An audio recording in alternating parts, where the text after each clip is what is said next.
Verts 3D digitaalteisik toob reaalse maailma digitaalsesse keskkonda.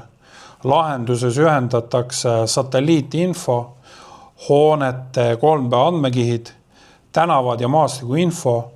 Kogu info kuvatakse ühes interaktiivses 3D keskkonnas, kus objektid asuvad oma tegelikus geograafilises asukohas. Lahenduses kuvatakse globaalset 3D kaardivaadet koos hoonete ja maastikuga, reaalsed geograafilise asukohti, olgu selleks Rakvere linnus, Lottemaa või tööstuspark Soomes. Tellimuse põhiselt on võimalik kaardistada ja lisada planeeritavaid uusarendusi ja seda nende tulevasse asukohta koos nende ruumilise ja visuaalse lisainfoga. Samuti on võimalik lisada ka olemasolevatele hoonetele ja objektidele ruumiline ja visuaalne lisainfo.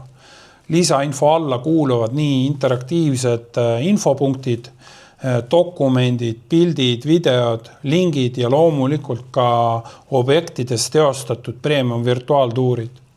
Digitaalteisik ei ole piiratud ühe kinnisvaratüübi või ühte tüüpi objektiga. Detailsemalt koos lisainfoga saab kuvada näiteks korterelamuid, maju, tehaseid, ajaloolisi objekte, linnuseid, restorane, puhkealasid ja muid huviobjekte. Tulemuseks on uus viis keskkondi ja objekte kogeda, mõista ning esitleda seda digitaalselt, interaktiivselt ja otse veebist.